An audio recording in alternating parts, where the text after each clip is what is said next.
Hey guys, it's Sasha, and today I'm going to be talking about the dark side of social media, aka being an influencer.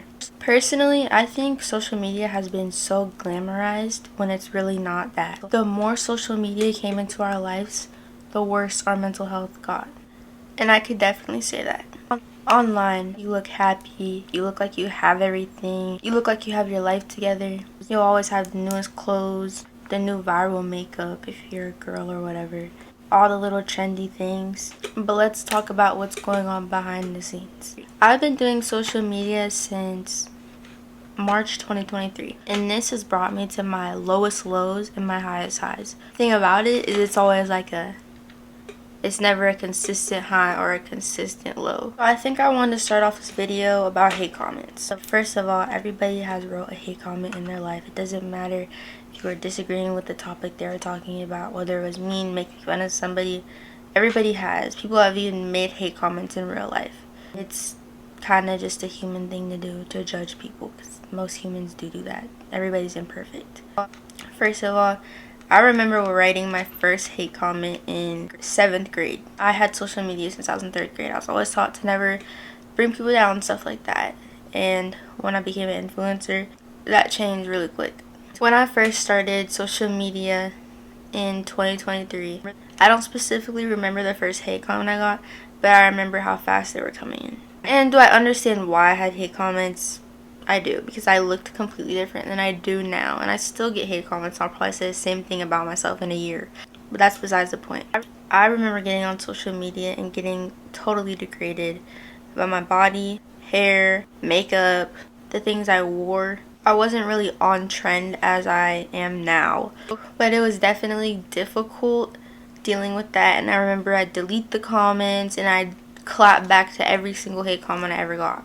And I remember when I hit 10,000 followers within like a week or two, that's when they really started coming in. I remember I'd sit there and argue with my parents because they'd be mad that I would respond to the hate comments and stuff like that.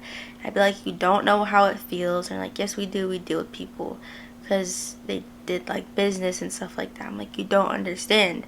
I was 16 years old at the time. I'm almost 18 now.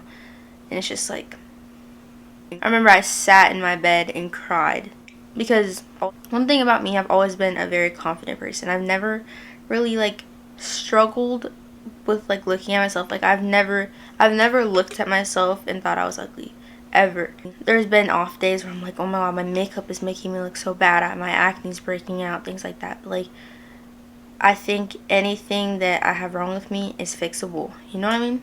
And I still felt that way about myself.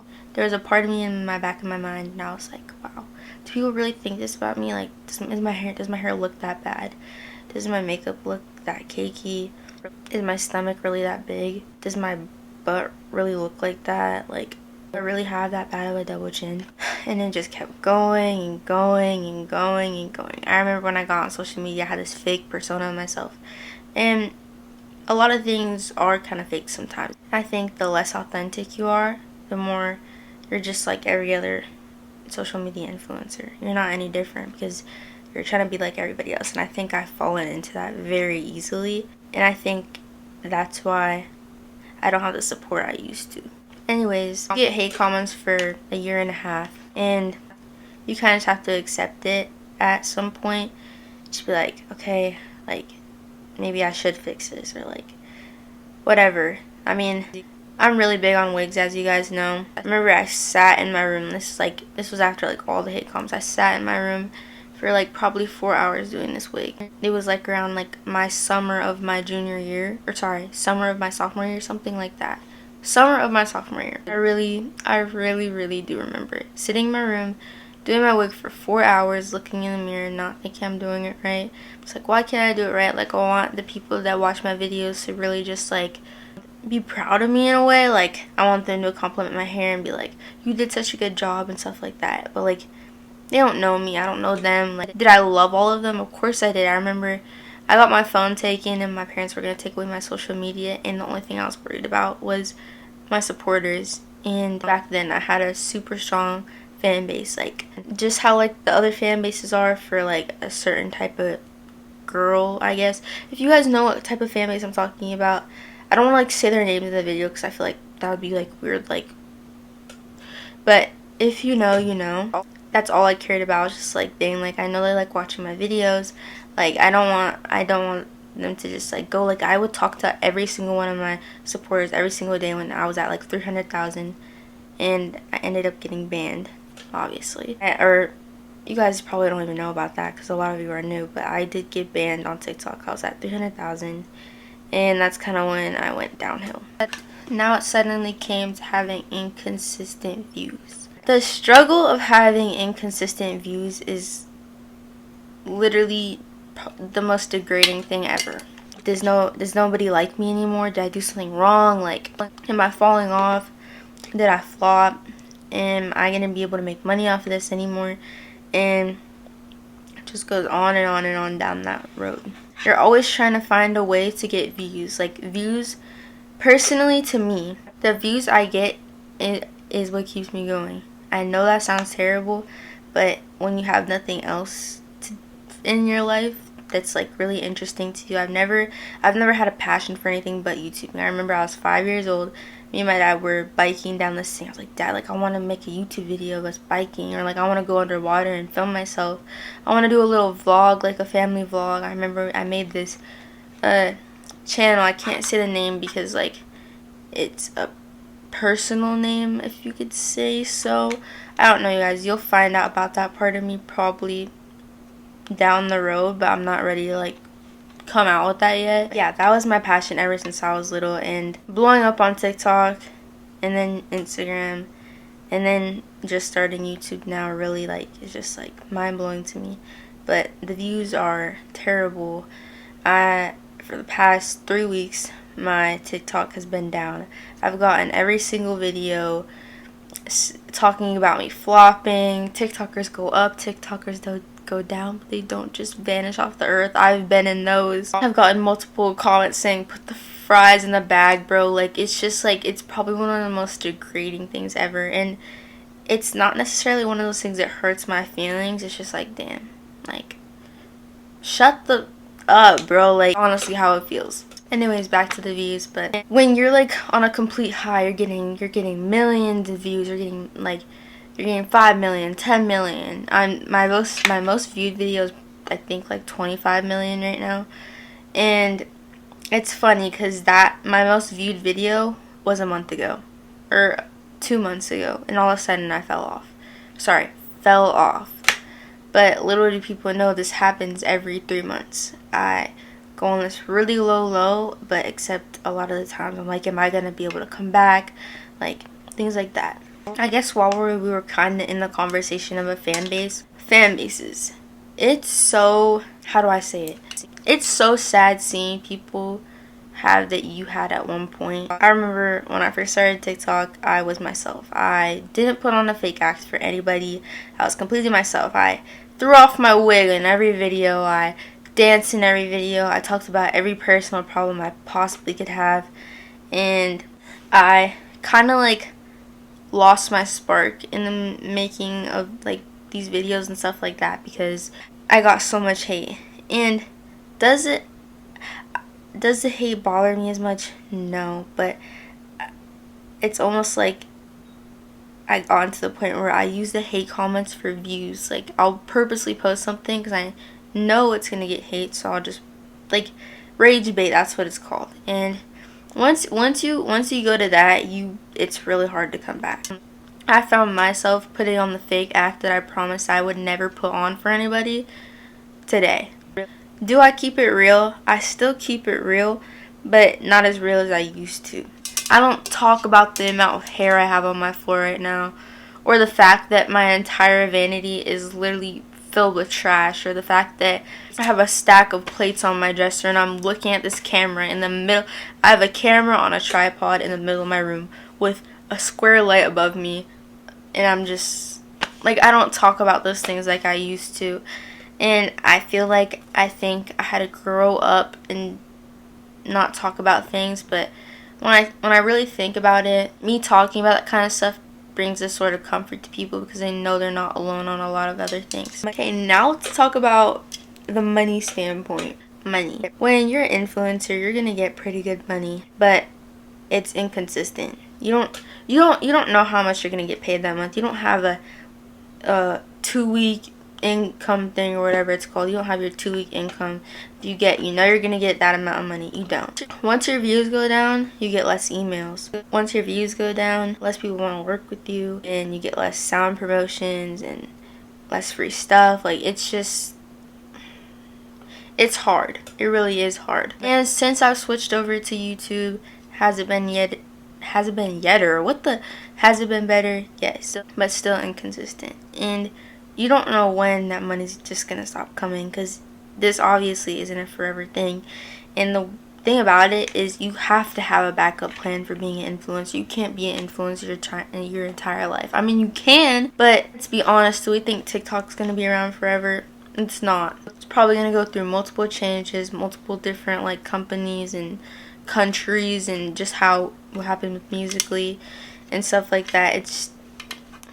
So you can't always rely on it, and you never know when it's gonna end. But the next thing I want to talk about is people saying you're not gonna make it, people telling you it's a hobby, people saying everything.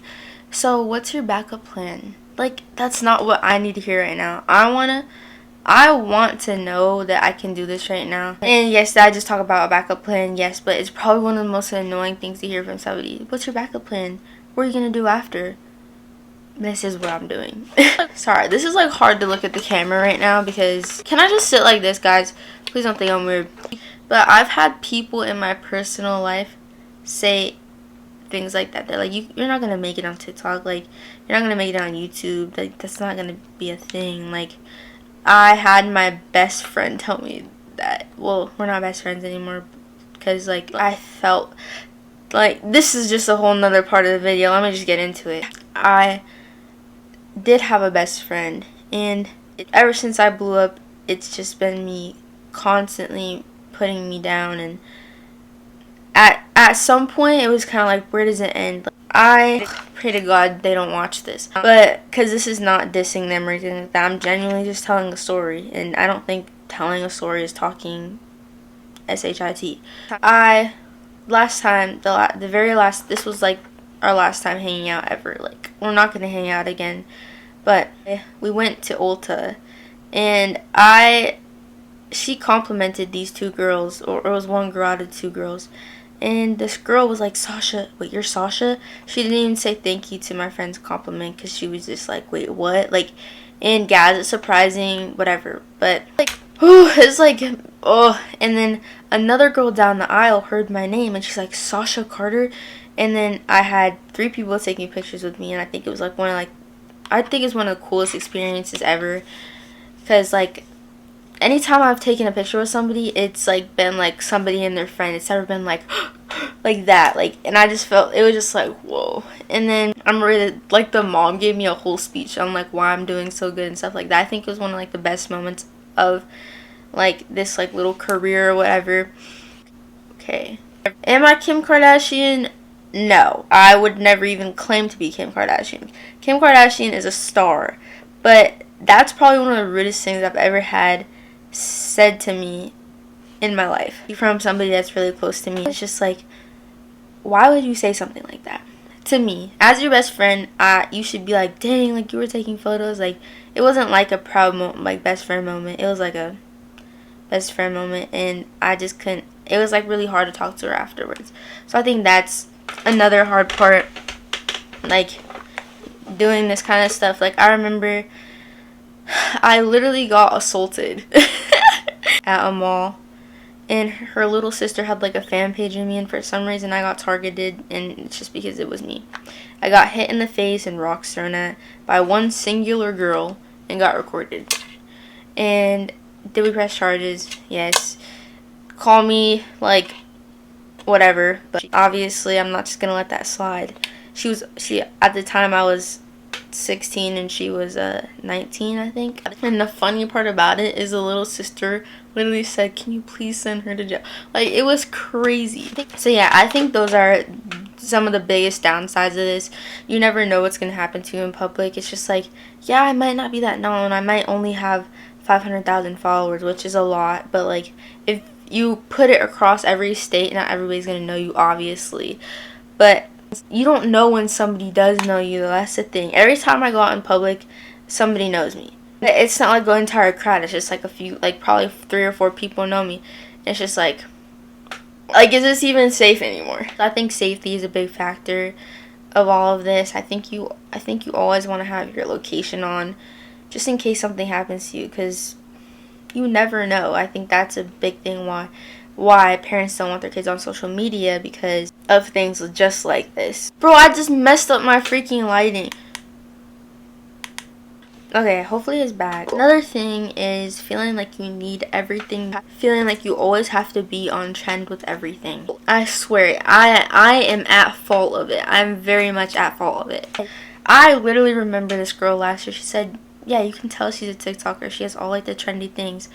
And it's just like, oh, like, is it really that freaking noticeable? And like, do I love having the trendy like clothes and shoes and like makeup and like getting all these sponsorships? Yes, but like it almost becomes draining at some point, because when you can't get your hands on something, it almost feels like you're totally missing out on it.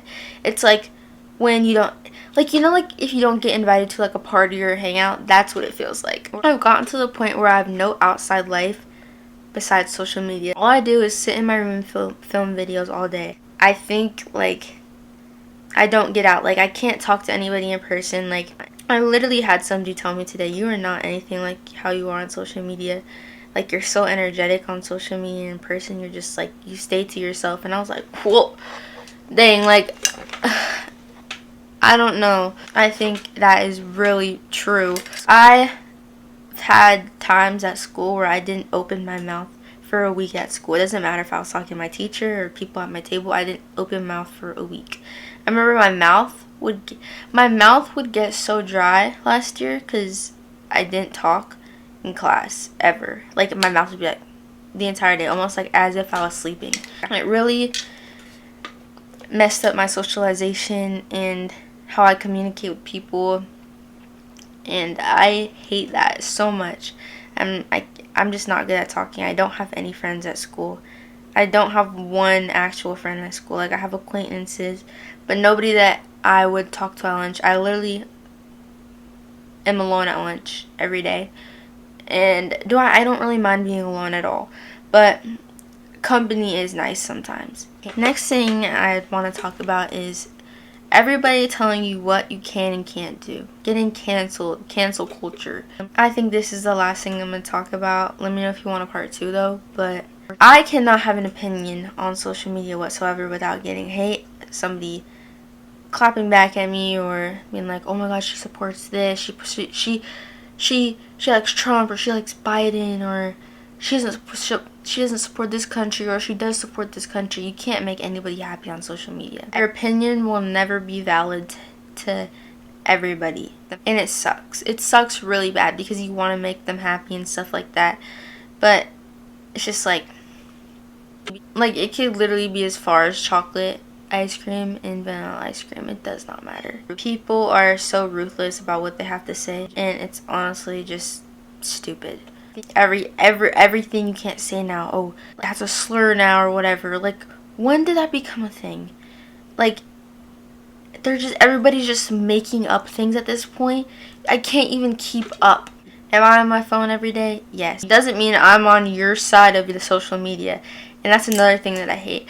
Somebody like, you didn't know about this, blah, blah. No, I didn't know about it. I'm sorry. I make more videos than I watch. Also, misinterpreting your videos. I had this video, and in a way I did get canceled, and that is not at all what I meant, and that teared me down so much because I never want anybody to think of me like that.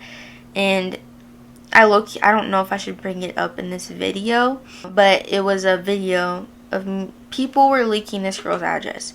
And do I like this girl? No, not at all. Nobody likes this girl. But I said nobody actually showed up to the address, and I made a valid point. And all of a sudden, I'm not siding with the girl that got hurt because of that girl. If you guys know what I'm talking about, you know what I'm talking about.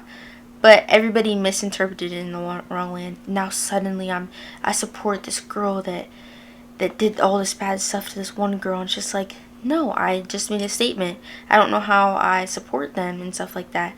And like literally the search bars on people's videos are like Sasha Carter supporting blah blah. When did I support that? And it's just like, ugh, so much stress. Annoying. It's just annoying. Social media is annoying. But it's like how you communicate. And especially when it's your hobby, it's definitely how you communicate. But yeah, that was like a lot, I know. If you guys want a part 2 or you want me to do any other videos for you guys, I got you. You know, I always got you. I think this was like a low-key deep video. My channel does not get deep like this, but this was low-key deep. But anyways, guys, I hope you're having a good day. And just because I said all this, don't let that disencourage you from trying to be an influencer and stuff like that. Never saying you can't do it, but just remember there's always bad things that come with this. And if you don't like where you are right now, just remember the grass is not always greener on the other side. And I wish I knew all of these things before I started social media and how degrading it is. Anyways, guys, I hope you enjoyed this video. I hope you learned a lot from this video, and I hope you take into consideration to if you want to or don't want to do social media. Love you guys so much. Don't forget to like and subscribe. Y'all are not subscribing. I have like 2 million people that have not subscribed, guys. You gotta get on that. Bye. I love you so much.